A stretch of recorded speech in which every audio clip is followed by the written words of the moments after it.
ইয়ার কি লয় বড় ভাই।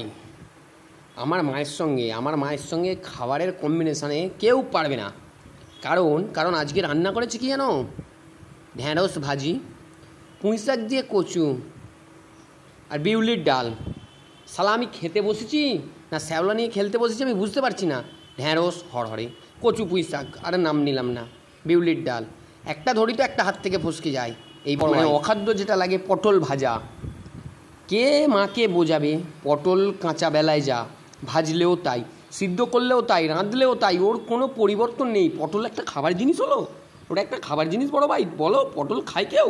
আর যদি বলি ভালো লাগে না, বলবে না খা, এতে ভিটামিন আছে, ক্যালসিয়াম আছে। তাহলে এই যে ওষুধ কোম্পানিগুলো, কি বলবো বড় ভাই, মানে আমি ইরিটেট হয়ে পড়েছি। এই তো সেদিন কি একটা মাছ এনেছিল, মাছটায় কাঁটা, আমি খেতে চাইছিলাম না। আমাকে বললো না খা, কিছু হবে না। যেই খেলাম ক্যাক করে গলায় একটা কাঁটা ফুকে গেল। সঙ্গে সঙ্গে আমি করে উঠলাম। কী করলো, এক থাবড়া একটা ভাত পুরো মুখের মধ্যে ভরে দিল। এবার আমি ভাত আর কাঁটা নিয়ে করছি, দিল কি, জলটা ঢেলে মুখের মধ্যে, বললো নে সব গিলে নে, এবার একবারে সব চলে যাবে। আমি তারপরে বললাম দাও, ইট বালি সিমেন্ট মাটি যা আছে দিয়ে দাও না, আমি তো ঢালাই মেশিন যা আছে দিয়ে দাও। সর্বশেষে বলি, ব্যাকগ্রাউন্ডে যে ভিডিওটা চলছে জাস্ট এটা আপনাদেরকে আকর্ষণ করার জন্য।